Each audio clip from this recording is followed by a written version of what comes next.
Alors, donc, je reste sur scène pour introduire la prochaine table ronde, puisque j'aurai le plaisir de l'animer, sans transition ou presque, puisque nous allons parler d'un sujet très différent, celui de la supply chain. Alors, la supply chain, aujourd'hui, on sait qu'elle est éprouvée depuis 10 ans par des facteurs exogènes aussi nombreux que variés. On sait aussi qu'elle est sommée d'absorber de plus en plus de contraintes en bout de chaîne, notamment par rapport à une relation client qui est devenue de plus en plus exigeante. Donc plus que toute autre fonction en entreprise aujourd'hui, cette supply chain, elle est sommée de se transformer. C'est un défi de transformation profond et elle est en passe de le réussir grâce à l'appui et au soutien de l'innovation digitale. Pourquoi et comment? C'est à ces deux grandes questions que vont répondre nos 4 experts que j'invite à me rejoindre sur scène avec Cécile Guilloux, Éric Dumont, Olivier Nolan et Reda Gomri. Merci à vous.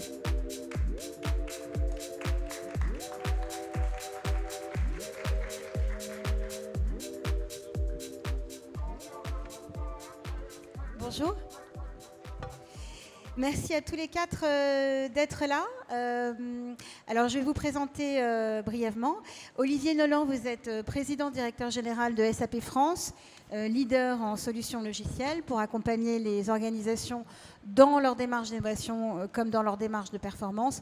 Alors pour vous, parce qu'on va parler d'IA, on parle d'IA dans toutes les tables, l'IA n'est pas du tout un buzzword, vous l'avez intégré dans vos solutions depuis déjà plus d'une décennie. À côté de vous, Reda Gomri. Bonjour, vous êtes partenaire chez Kearney, cabinet de conseil en stratégie et management. Donc vous aussi, vous aidez les dirigeants à mieux cadrer leur stratégie de transformation en prenant notamment appui sur les fondations data et techno les plus ajustées possibles. À vos côtés, donc 2 entreprises qui ont décidé de faire bouger les lignes en matière de supply chain. Cécile Guilloux, vous êtes CEO de Picard, entreprise qui challenge particulièrement sa supply chain en ce moment et en permanence, avec 2 particularités structurantes. Une supply chain conditionnée par le froid négatif, puisque voilà, c'est ce qu'implique le surgelé. Et également, vous êtes retailer particulier, puisque vous distribuez 95% de vos produits. Donc vous devez également piloter de manière très précise l'amont. À vos côtés, Éric Dumont. Vous êtes président du directeur de Pomona, grossiste en produits alimentaires à destination des professionnels de la restauration et des métiers de bouche. Et vous vous définissez volontiers comme un trait d'union entre cet aval et un amont composé par l'industrie agroalimentaire et l'agriculture. Pour ma première question, moi j'aime bien les questions macro pour commencer. Je la poserai à Reda.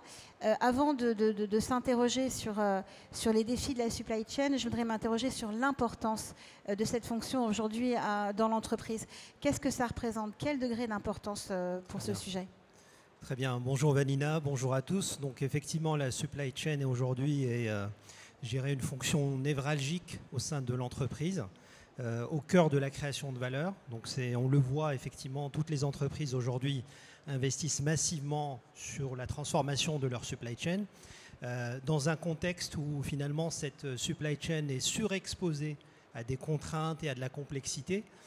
Donc on a bien vu sur ces dernières années l'évolution des habitudes de consommation, donc l'accélération de l'omnicanalité, l'exigence du consommateur qui a augmenté, donc avec le tout de suite en termes de produits, et dans un même temps une complexité environnementale assez importante, donc des tensions économiques, géopolitiques, des catastrophes naturelles, finalement tout un tas de facteurs qui viennent percuter la bonne exécution des opérations au niveau de la supply chain. Donc ça induit de la complexité, donc c'est une fonction importante, vitale pour l'entreprise, qui est en train de subir un stress en permanence. Et donc, face à ce stress, elle doit réagir, donc adopter des codes nouveaux, des codes de la résilience, donc être en capacité de résister à ces stress et chocs, et évidemment de l'agilité. Donc, c'est la possibilité de pouvoir finalement faire évoluer son activité, ses actions, en fonction de l'évolution de l'écosystème. Merci Reda. Olivier, même question. Comment vous définissez le degré d'importance aujourd'hui de la supply chain dans une entreprise de retail?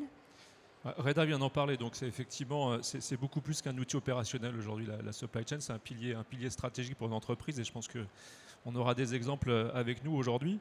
Ça permet en effet de mieux répondre aux attentes des consommateurs, avoir les bons produits disponibles au bon endroit, au bon moment. C'est effectivement aussi une capacité de s'adapter beaucoup plus rapidement au marché, donc d'avoir aussi, on l'a évoqué, d'être beaucoup plus résilient. Je pense qu'on a vu avec le Covid, je pense que c'était un électrochoc qui a montré à tout le monde l'importance de la supply chain. Et c'est aussi un élément de compétitivité, c'est ce qui permet de réduire les coûts. Donc c'est vraiment avoir une supply chain résiliente et agile. C'est au cœur de la stratégie des entreprises. C'est aussi un levier de création de valeur. On l'a vu avec les modèles d'Amazon. On est capable aujourd'hui de vendre des capacités de supply chain aux clients, donc de la valeur complémentaire. Et c'est aussi un élément qui permet de maîtriser sa marge, en fait. Donc, et de réduire ses coûts. Donc je vais prendre des éléments d'analyse d'A.T. Kearney, en fait. Globalement, la supply chain, grâce à des meilleures prévisions de demande, on peut augmenter ses revenus de 1 à 2%. Alors je trouvais que ce n'était pas beaucoup, mais en effet sur la masse, ça fait quand même beaucoup de volume, et surtout dans le domaine du retail, et une réduction des coûts de 3 à 5%. Donc c'est assez massif. Donc pour nous, SAP, acteur technologique, c'est un pilier stratégique. En fait, on a dans notre mission stratégique aider nos clients à bâtir des supply chains agiles et résilientes.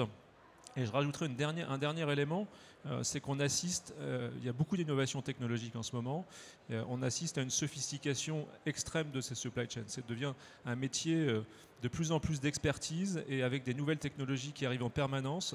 Donc c'est extrêmement important, et c'est pour ça qu'on a tenu à faire cette table ronde, d'être toujours en bonne maîtrise et en bonne compréhension de ce qui se passe en termes d'innovation. Cécile, vous avez aussi beaucoup insisté pendant la préparation, et j'aimerais qu'on partage cet argumentaire avec l'auditoire sur cette complexification croissante de la supply chain. Oui, bonjour à tous.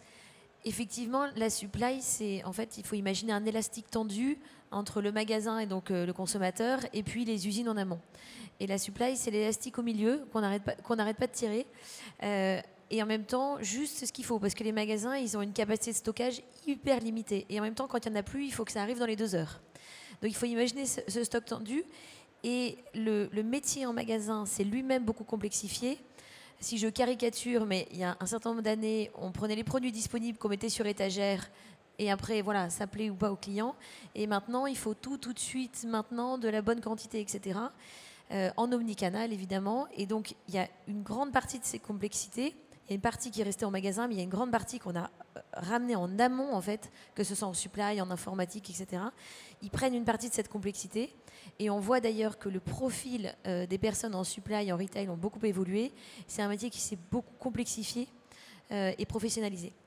Et peut-être une dernière chose, c'est que dans le contexte dans lequel on vit depuis quelques années, on est en crise sur crise sur crise sur crise. À force de dire que c'est la crise, ça ne peut pas être la crise tout le temps. Et donc, il faut normaliser quelque part la capacité à réagir très rapidement, que ce soit une vague d'inflation, une pénurie matière, voilà, une vague de chaleur quelque part qui fait que les ventes s'envolent, etc. Et donc, il faut que la supply aussi sache en permanence s'adapter à ça sans que ce soit la crise en permanence. Et vous me disiez, de ce fait, il faut savoir se réinventer en permanence. Vous me donniez l'exemple, effectivement, par exemple, des pics de Noël chez Picard. Voilà, qui représentait un exemple de la manière dont vous deviez agir dans ces nouveaux contextes. Oui, par exemple, chez Picard, alors j'espère que vous êtes tous consommateurs, évidemment, on joue un peu plus de 20% de notre chiffre d'affaires en 7 semaines, à partir de maintenant, à peu près jusqu'à la fin de l'année. Et vous imaginez bien qu'on ne peut pas dimensionner ni les magasins, ni les entrepôts, ni toute la chaîne, juste pour quelques jours dans l'année avec un pic. Et donc, la subtilité de toute cette organisation, c'est d'arriver à passer des pics avec une organisation qui, le reste de l'année, arrive à gérer ses coûts, comme tu disais Olivier, effectivement, arrive à gérer des coûts corrects pendant le reste de l'année, mais sache absorber des pics très importants sur quelques jours de l'année. Voilà, en tout cas, subtilité d'autant plus forte que vous distribuez vos produits et donc que la gestion de l'amont est essentielle. Éric Dumont, vous êtes donc président de Pomona. La particularité technique de votre supply chain, c'est le frais, mais c'est aussi d'évoluer dans une sphère B2B. Est-ce que dans ce secteur-là, dans cette sphère-là, la supply chain aussi a dû se réinventer? Alors, bonjour à tous. Comme vous l'avez dit, la supply chain est au cœur de notre métier. Le métier de grossiste est peut-être plus encore, ou tout du moins différemment de ce que c'est pour un retailer. Parce que nous livrons nos clients chez eux. Donc en plus de la partie amont entre les producteurs, l'amont et nos entrepôts, en plus de la partie stockage, préparation de commandes, etc., qui se passe dans les entrepôts, on a toute une partie aval qui consiste à livrer les clients professionnels sur leur lieu de travail. Donc ça, c'est la première chose. La deuxième chose, c'est qu'on a affaire à des clients professionnels, que ce soit des cuisiniers, des boulangers-pâtissiers, des bouchers-charcutiers traiteurs, et ce sont des gens qui sont extrêmement allergiques aux ruptures et aux substitutions. Imaginez, vous êtes cuisinier, il est 11 h du matin, on vous livre une commande imparfaite, vous avez un service avec 50 couverts à faire, c'est pas possible. Donc ils sont beaucoup plus exigeants que la ménagère lambda qui, lorsqu'elle est dans un magasin, il y a une rupture sur une référence, elle va prendre le produit d'à côté ou une référence différente. Donc la supply chain chez nous est extrêmement importante. Alors il y a 3 facteurs récents qui nous obligent à nous adapter encore plus et à professionnaliser notre supply chain. Tout d'abord, il y a les augmentations des gammes. Et on a des gammes toujours plus larges et toujours plus profondes pour répondre à des exigences toujours plus pointues de nos clients, notamment tous les chefs de cuisine que vous connaissez, qui sont très médiatisés maintenant et qui sont extrêmement exigeants là-dessus. La deuxième chose, c'est qu'il y a, alors moi j'appellerais pas ça des crises, mais c'est la volatilité permanente en fait des approvisionnements, à la fois sur la disponibilité des denrées et à la fois sur le prix des denrées. On est sur des denrées alimentaires qui sont désormais sur des marchés mondiaux et chaque année, il y a des produits qui flambent pour une raison X ou Y. Alors cette année, vous entendez parler du cacao, du sucre, du beurre. L'année dernière, c'était les lentilles, l'huile d'olive, le porc. Et l'année prochaine, ça sera autre chose. Et on est obligé de s'adapter à ces phénomènes qui sont de plus en plus fréquents et de plus en plus violents. Et enfin, ce que j'appelle le standard Amazon. Amazon a fait rentrer dans l'imaginaire collectif que la livraison, c'était possible en 24 heures, voire même en 2 heures, et qu'en plus, bonne nouvelle, c'était quelque chose de gratuit. Et le problème, c'est que ce n'est pas vrai, mais que nos clients, quand bien même ce sont des professionnels, ce sont aussi, comme vous et moi, des consommateurs, et ça commence beaucoup à rentrer dans leur crâne, et c'est quelque chose contre lequel il faut qu'on lutte. Alors, justement, lutter, s'équiper, changer. J'ai entendu différents mots pour qualifier cette supply chain. Agile, résilience. On avait parlé de robustesse pendant la préparation. Comment le digital et la tech peuvent justement venir aider, soutenir cette supply chain nouvelle génération? La parole est à Reda. Alors évidemment, le digital et la tech d'une manière générale constituent de formidables leviers pour adresser cette complexité. Après, on va y revenir peut-être parce qu'il y a des prérequis pour pouvoir activer ces leviers. On a vu que, et tous les intervenants ont exprimé une forme d'accélération des cycles, donc accélération des activités, des processus, accélération aussi des demandes spécifiques des clients. Tout ça, ça amène vers beaucoup plus de temps réel. Et donc, je dirais qu'une des premières évolutions importantes que le digital et de la tech vont devoir supporter, c'est cette instantanéité. C'est la capacité finalement à tout gérer dans le temps réel. Exécuter des process en temps réel, monitorer des processus en temps réel, disposer de données en temps réel, etc. Donc on est tiré vers le monde du temps réel, donc vraiment de la rapidité. Deuxième évolution importante, c'est la data. Je pense que ce n'est pas la première fois de la journée que ce terme a été mentionné. Je pense que la data est absolument clé. Alors on le dit depuis très longtemps, mais ce qui devient important, c'est comment mieux utiliser encore cette data et cette abondance de la donnée. Par exemple, piloter les stocks, là aussi avec une forme d'analyse suivie temps réel à tous les niveaux. C'est pouvoir piloter, anticiper la demande, donc grâce à la data, monitorer la bonne exécution des processus. Donc la data devient finalement une pierre angulaire assez importante, toujours plus importante dans cette équation.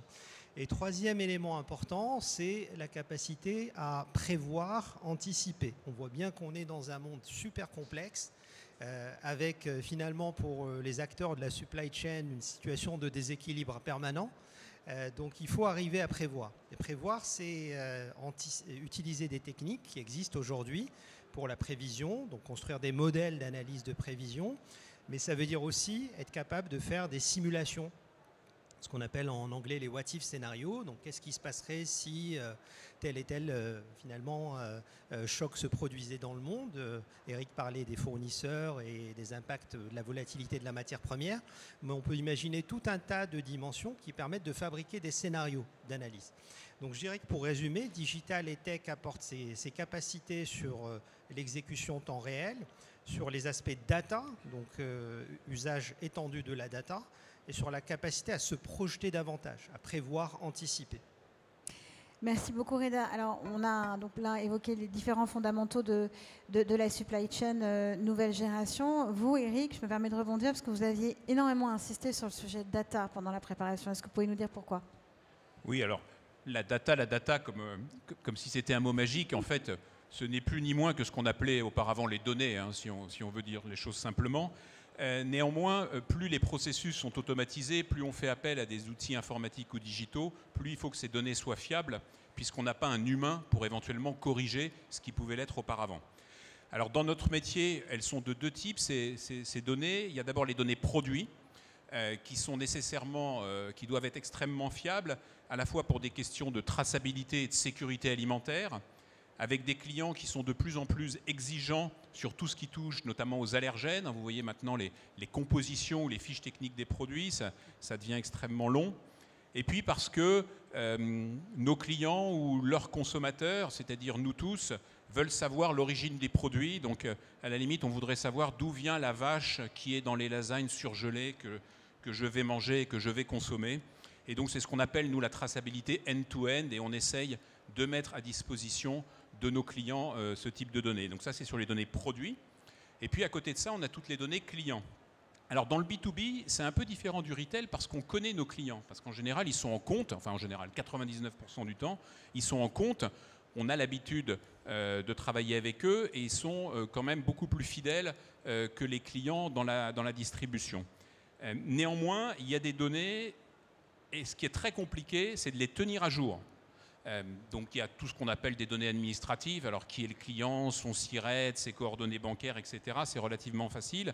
Mais il y a aussi des données plus logistiques en ce qui nous concerne. Donc à quel endroit je livre, est-ce que je peux garer mon camion en toute sécurité, qui est la personne qu'il faut prévenir, est-ce que j'ai son 06, parce que ce n'est pas forcément celui qui commande qui réceptionne, etc. Et donc on a tout ce jeu de données logistiques qu'il faut tenir à jour. Et enfin, des données plus commerciales. Qu'est-ce que le client commande? Qu'est-ce qu'il ne commande pas chez moi? Et puis enfin, parce que c'est assez spécifique au B2B, toutes les données liées à la tarification. Parce qu'en fait, dans notre métier, il est très rare que deux clients payent le même prix pour le même produit. Et donc, quasiment chaque client a un tarif personnalisé, ou tout du moins sur un certain nombre de produits. Et donc ça, c'est des données qui sont extrêmement stratégiques pour nous, pour le commerce. Cécile, j'aimerais que vous nous aidiez à approfondir un autre point important qui a été évoqué par Reda, qui est celui du temps réel, parce que c'est un sujet que vous travaillez énormément. Oui, effectivement, je rejoins ce que tu disais tout à l'heure, c'est que le digital a en fait créé des attentes que maintenant le consommateur projette dans le magasin. Donc en fait, on ne comprend pas qu'on nous dise qu'un produit est disponible, on arrive dans le magasin, il n'y soit pas. On ne comprend pas, quand on passe sa carte de fidélité en caisse, que les points ne soient pas crédités dans la minute. Et parce que tout est instantané en digital, donc finalement, on s'attend évidemment à ce qu'en magasin, ce soit la même chose. Et il faut voir qu'historiquement, tous les systèmes en retail avaient été créés pour faire tourner les machines la nuit. Et encore jusqu'à il n'y a pas si longtemps, tout le chiffre d'affaires en fait tournait toutes les nuits. On avait le chiffre d'affaires le lendemain matin. C'était pareil pour les points fidélité. Ils étaient crédités la nuit, etc. Et en fait, ça a été quand même un long chemin pour tous les retailers de passer de ça à l'instantané, ce qui a beaucoup, beaucoup de conséquences. Et ça vaut aussi pour le suivi des stocks, évidemment, puisque comme en plus, il y a une dimension omnicanale qui se rajoute à ça, c'est-à-dire que dans nos stocks en ligne, quand on les affiche pour le client, il faut qu'on sache à 5 minutes près si le produit est encore disponible, y compris dans un lieu physique où en fait les gens peuvent venir librement. Alors, le prendre pour l'acheter, la plupart du temps, pas le voler, j'espère, parce que c'est plus dur à tracer. Mais voyez bien que c'est très compliqué de suivre en temps réel des stocks qui sont en plus disponibles au grand public. Et donc, ça a mis beaucoup d'exigences sur tous les systèmes des retailers. Alors, vous me disiez justement que du coup, les systèmes, finalement, étaient obsolètes par rapport à cette nouvelle exigence et qu'il fallait, c'était un passage obligé, le changement était un passage obligé. Oui. Mais on a dû revoir effectivement tous nos systèmes, IT et supply d'ailleurs, pour répondre à ces exigences. Et puis, peut-être une notion qu'on n'a pas mentionnée dans le stock, qu'il faut peut-être mentionner, c'est que la valeur du stock a un coût. C'est coûteux d'avoir un stock, surtout que l'argent est plus cher qu'avant.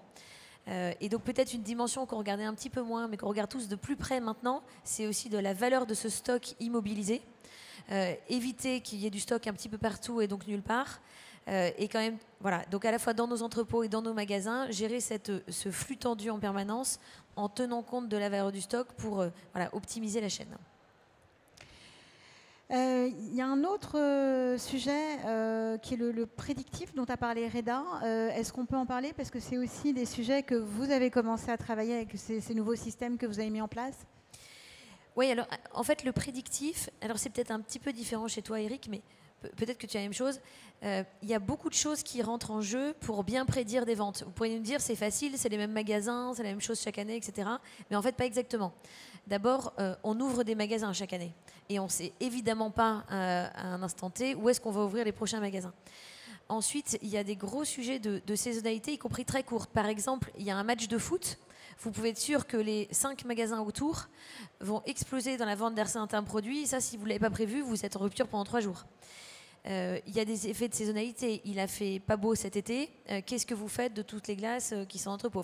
Et si je vous les empile comme ça, il y en a un petit paquet. Donc, dans les modèles prédictifs, il y a beaucoup de facteurs exogènes. Il y a des sujets de jours fériés aussi. En fonction de quand est-ce que tombe le jour férié, les populations vont se déplacer différemment.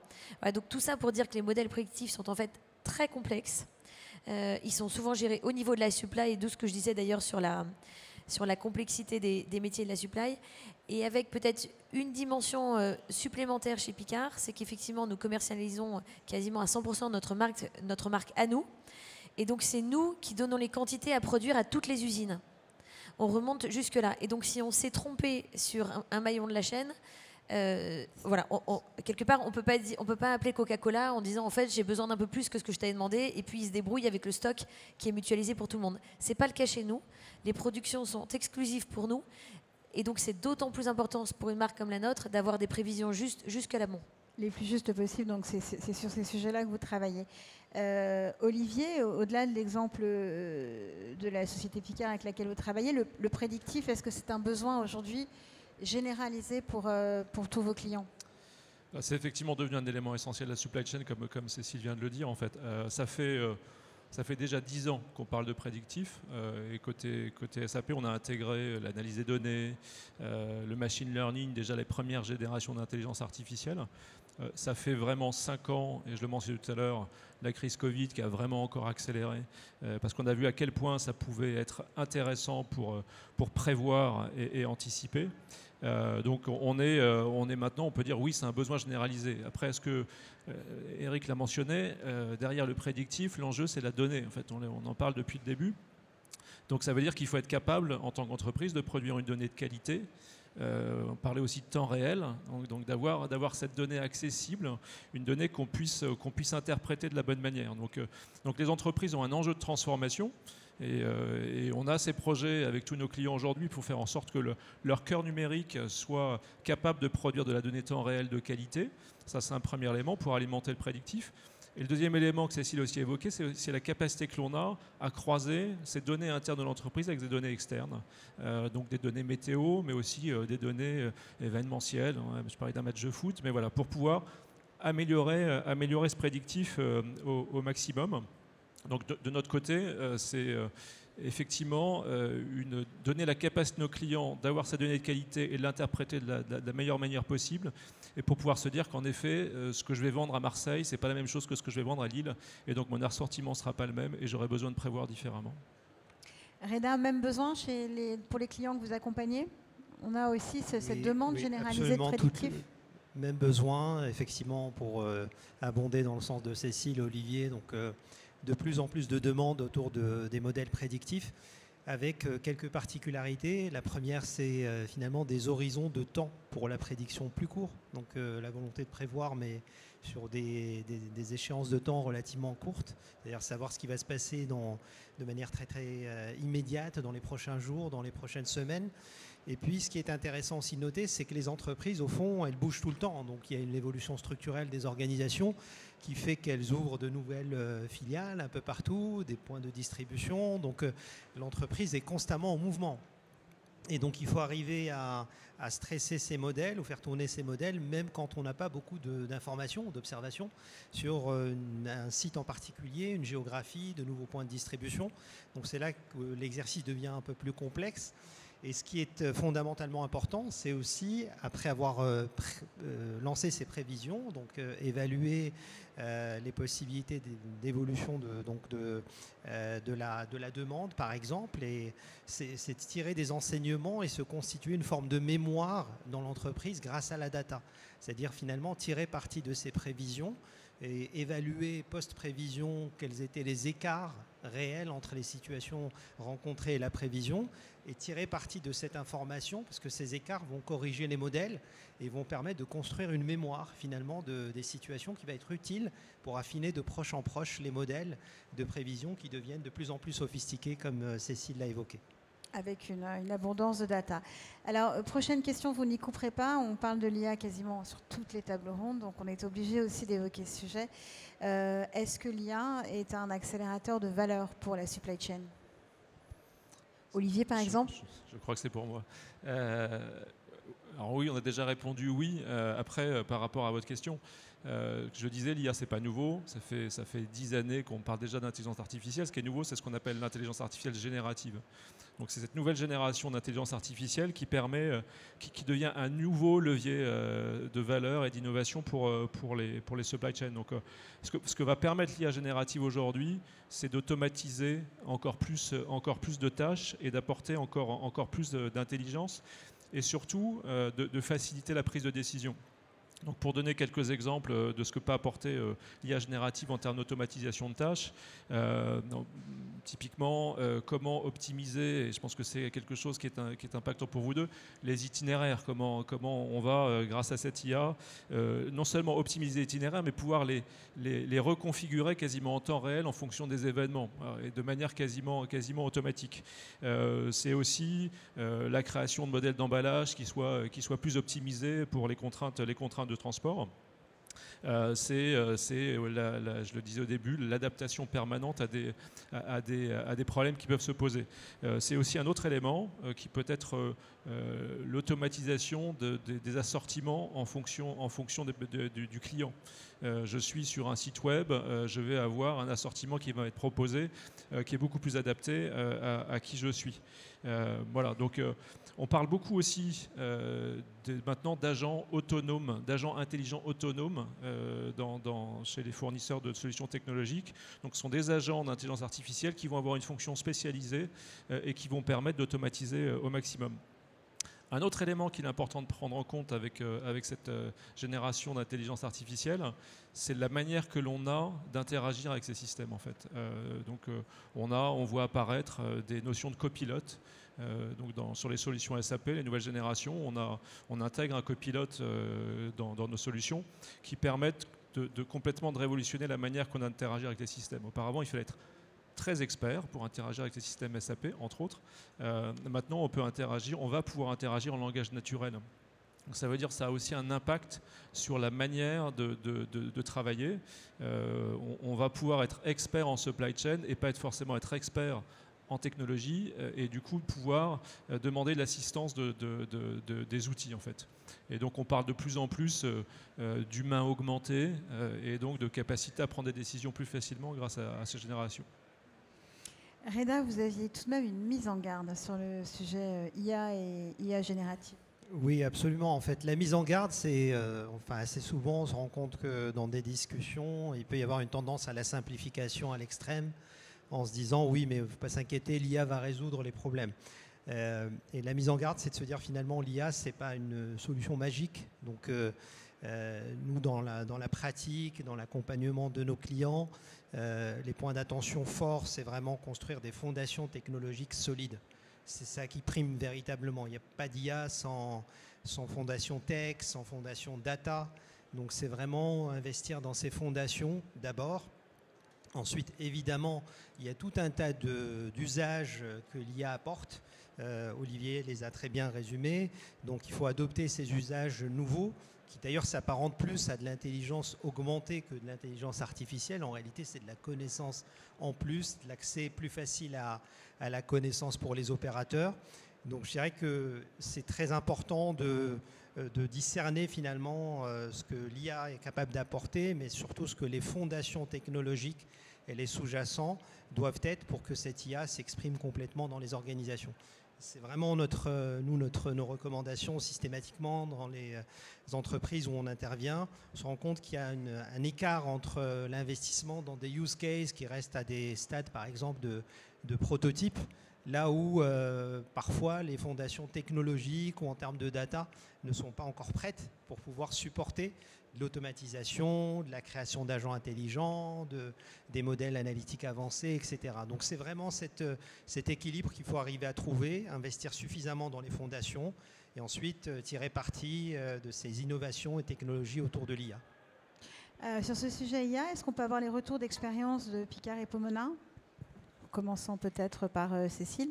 Oui, alors moi je vous rejoins complètement. C'est ça, avant de se jeter dans l'IA, on a commencé à travailler sur les fondations, qui est indispensable en fait, hein, sinon on fait tourner des machines qui déjà sont au bout.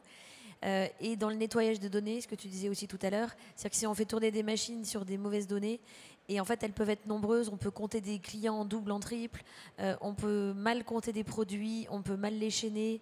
On a du mal, il nous faut des référentiels produits, des référentiels magasins, des référentiels clients propres. Et ça, c'est le rêve de tout retailer. Mais c'est compliqué avec des gens propriétaires de la donnée, comme tu disais tout à l'heure, qui est responsable de mettre à jour ces données. Et c'est quand même une très grande complexité aujourd'hui qu'on a dans les organisations. Et je pense qu'on est tous en train de commencer par ça, avant de se dire qu'on accélère avec des machines le calcul à partir de toutes ces données. C'est vraiment un gros travail. Eric, chez Pomona ?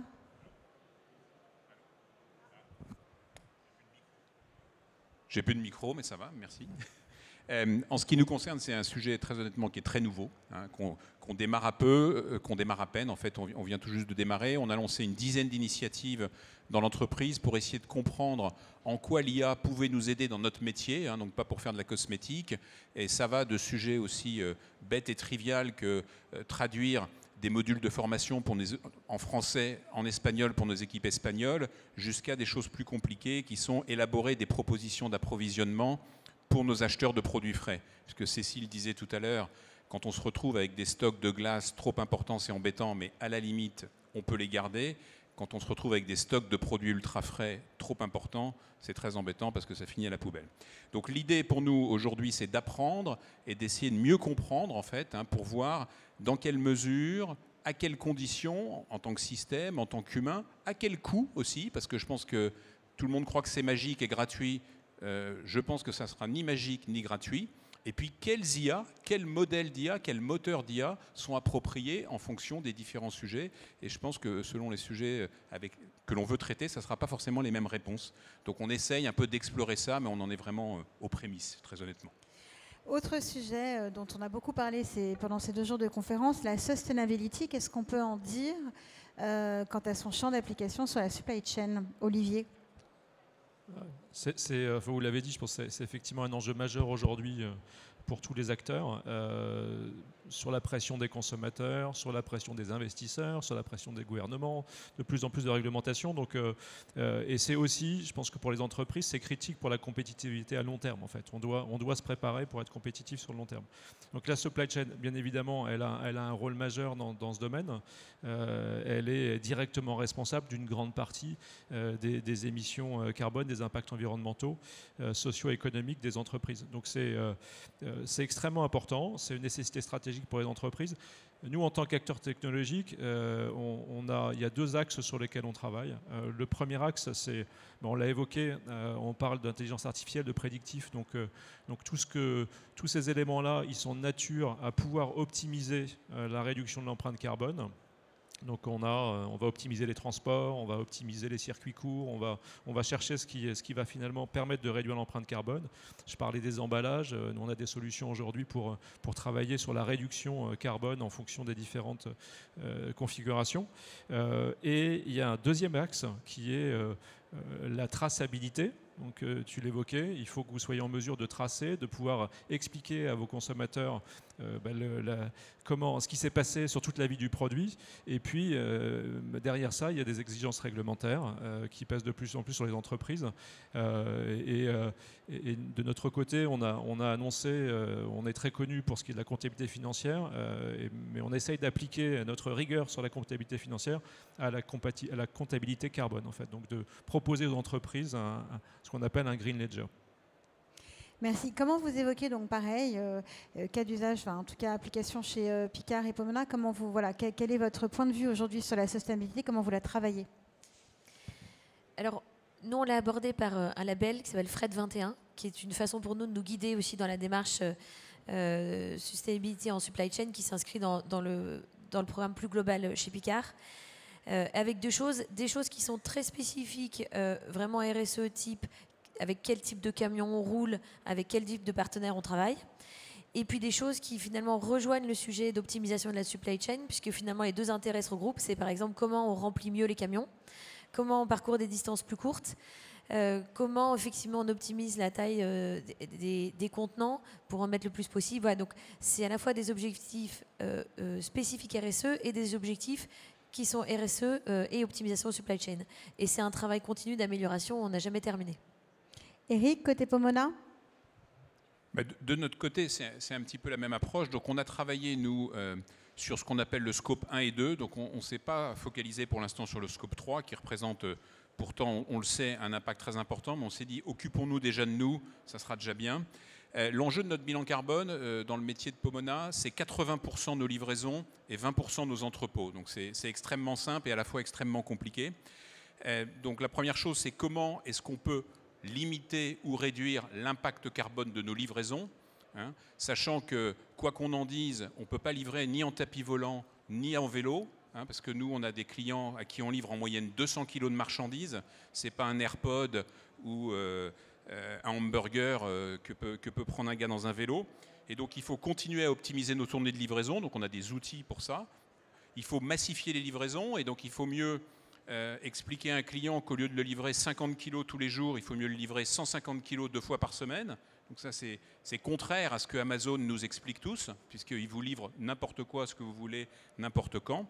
Et il faut aussi, bien évidemment, faire évoluer le parc de véhicules qui est le nôtre vers des véhicules moins polluants, probablement électriques, chose qui aujourd'hui n'existe pas sérieusement de manière technologique, donc c'est pas au point dans les camions de livraison de 16-19 tonnes qui sont les nôtres. Et par ailleurs, les quelques-uns qui existent et les protos, ça coûte à peu près 2 fois plus cher et personne n'est prêt à payer le surcoût. Aucun client privé et aucun client public non plus d'ailleurs. La deuxième chose, c'est les entrepôts qui représentent 20%. Donc là, on a fait beaucoup de progrès, néanmoins, avec des fluides frigorigènes qui sont moins polluants, avec la généralisation de l'éclairage par LED, donc rien de révolutionnaire, une meilleure isolation. Et là, on a des vrais résultats d'un point de vue sustainability. Autre sujet, on vient de parler depuis 40 minutes de la complexification de la supply chain. Donc forcément, qu'est-ce qu'il en est du défi humain? Ça veut dire comment l'humain, le collaborateur, suit cette complexification. Je ne sais pas, au hasard, j'ai envie de... Reda? Oui, alors évidemment, on a cité la complexification de la supply chain. On a aussi évoqué le lien étroit entre supply chain, digital et technologie. Et ça appelle forcément l'évolution de compétences et la capacité à adopter ces techniques au sein des organisations. Donc, dans le monde du digital et de la tech, on a parlé d'analyser les données, des rôles de data scientist, des data analystes. Donc, on voit que les plateformes technologiques évoluent également. Ça nécessite des rôles d'architectes techniques, donc des personnes qui vont avoir des compétences pour bâtir de nouvelles solutions technologiques. Et donc, c'est important de pouvoir anticiper aussi ces mouvements d'évolution des compétences qui sont absolument nécessaires. Parfois, effectivement, dans les entreprises, les ressources internes sont rares et donc il est important d'investir dans aussi des plans de formation qui vont permettre d'accompagner ces évolutions, des plans de formation et d'adoption aussi des techniques nouvelles. Donc Olivier parlait d'agents intelligents par exemple pour la planification. Il faut savoir aussi accompagner ces changements-là au sein des organisations et donc adopter ces techniques. Donc c'est aussi une évolution des compétences, des habitudes de travail. Et quand je citais au démarrage cette logique ou cet état d'esprit de résilience et d'agilité, au fond, ça souligne aussi des modes de travail nouveaux. Donc une évolution des comportements dans l'organisation et en particulier au sein des organisations supply chain. Olivier, je sais que vous aviez aussi beaucoup à dire sur le sujet. C'est ce que j'ai expliqué tout à l'heure. En fait, on pense qu'une partie des défis de compétences vont permettre d'être améliorés grâce à l'intelligence artificielle générative. Et j'ai expliqué la manière que l'on a d'interagir avec les systèmes. Donc, il y a deux choses. Un premier élément qui est que cette intelligence artificielle, elle va permettre de gérer des tâches répétitives, donc de libérer du temps pour d'autres tâches à plus forte valeur ajoutée. Et par ailleurs, on va être en capacité d'interagir plus facilement avec les systèmes. Donc d'un côté, ça va permettre à plus de personnes d'accéder à cette technologie et d'avoir plus d'éléments pour décider. Et ça veut dire aussi qu'on doit former les gens à un peu avoir une nouvelle posture en fait, dans l'entreprise. C'est-à-dire être capable d'analyser des données et de prendre des décisions. En fait. Et on est moins sur la tâche à faire plutôt que sur la capacité à agir par rapport à des recommandations que l'on fait. En fait. Donc ça va nécessiter des évolutions et on va devoir accompagner les collaborateurs par rapport à ce changement de paradigme. Le point de vue de Pomona ? Mais écoutez, je crois que si on veut que la technologie augmente la capacité des humains, et j'aime bien le terme que tu employais, des humains augmentés, encore faut-il que ces humains utilisent correctement et pleinement les outils qui sont mis à leur disposition. Alors j'ai deux remarques, moi, par rapport à ça, qui sont assez liées, je crois.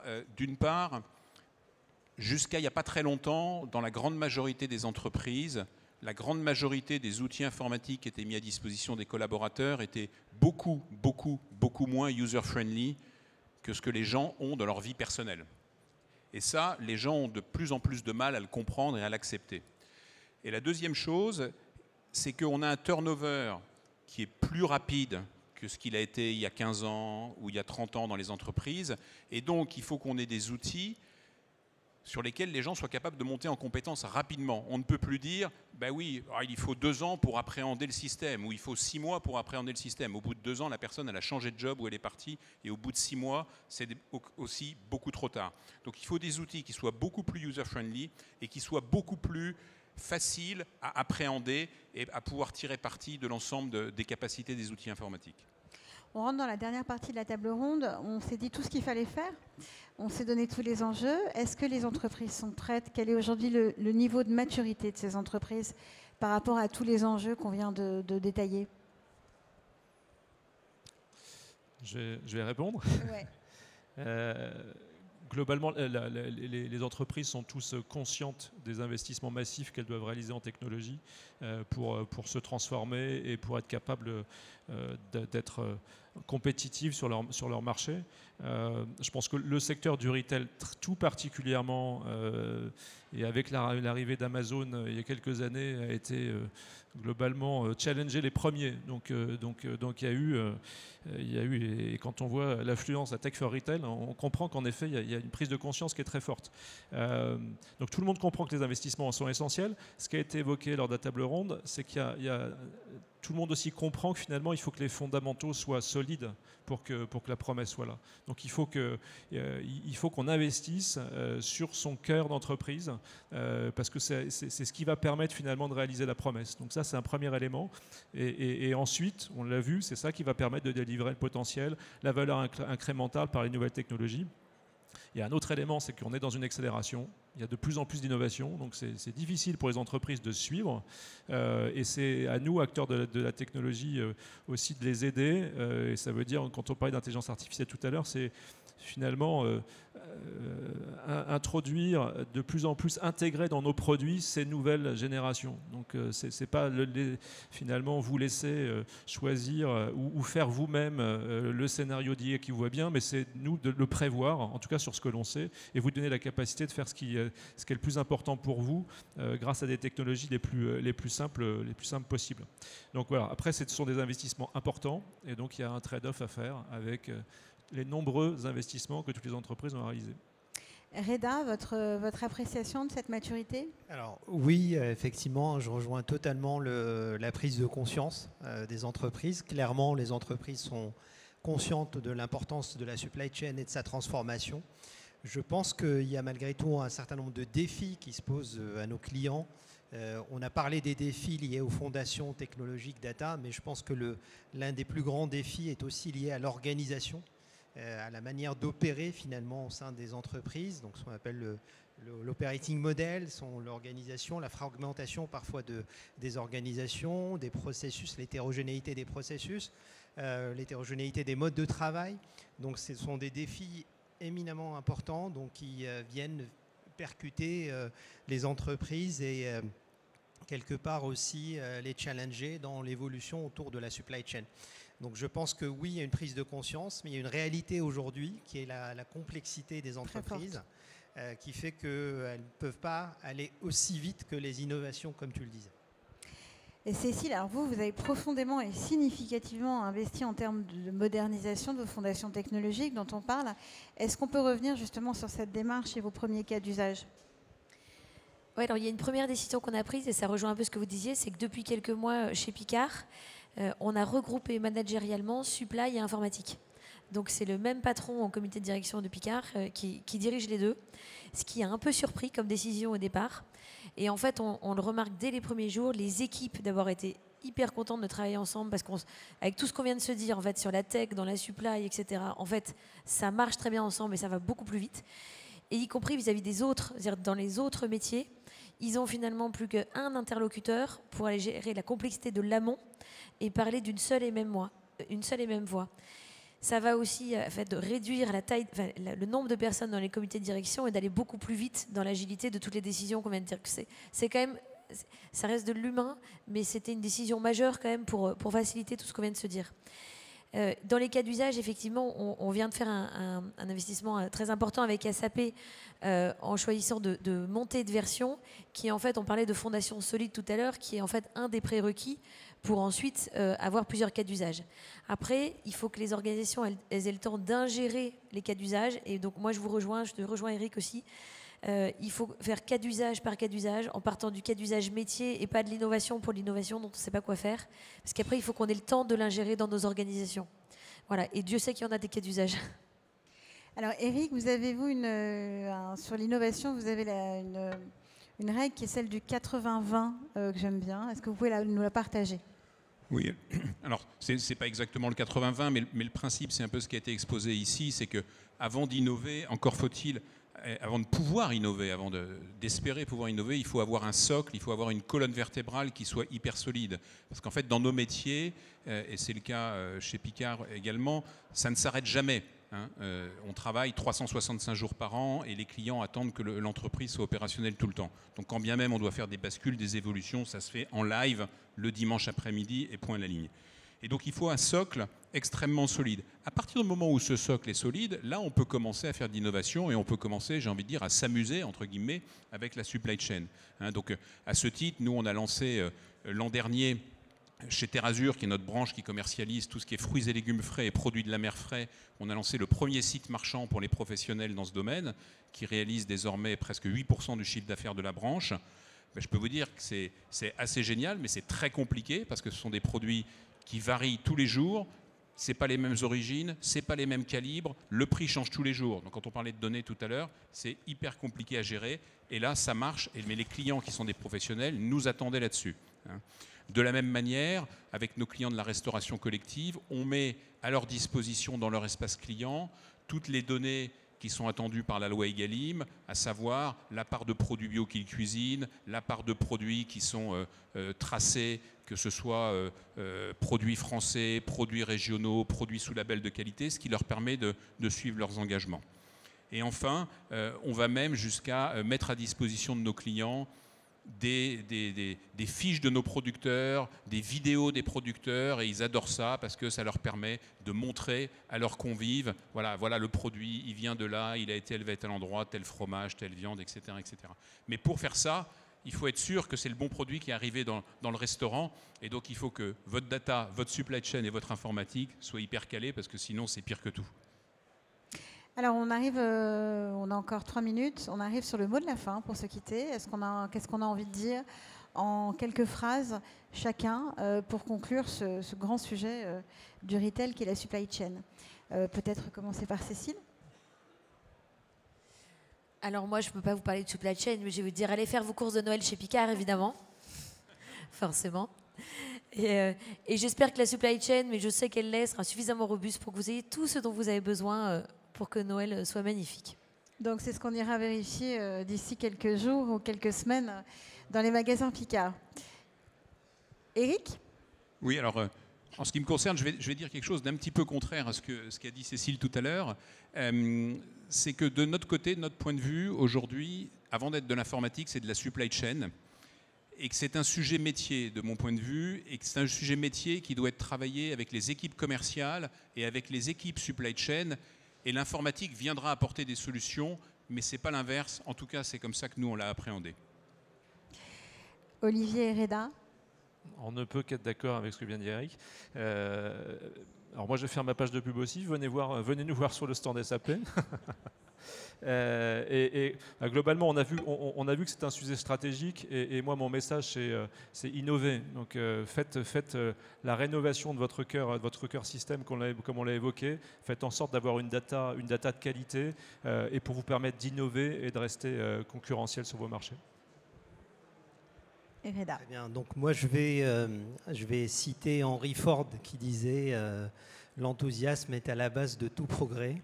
Et donc, j'ai envie de dire, soyons enthousiastes dans l'adoption des innovations technologiques et digitales. Alors, c'était le mot de la fin de l'avant-dernière table ronde de Tech for Retail. Je vous remercie infiniment pour votre participation. Merci beaucoup.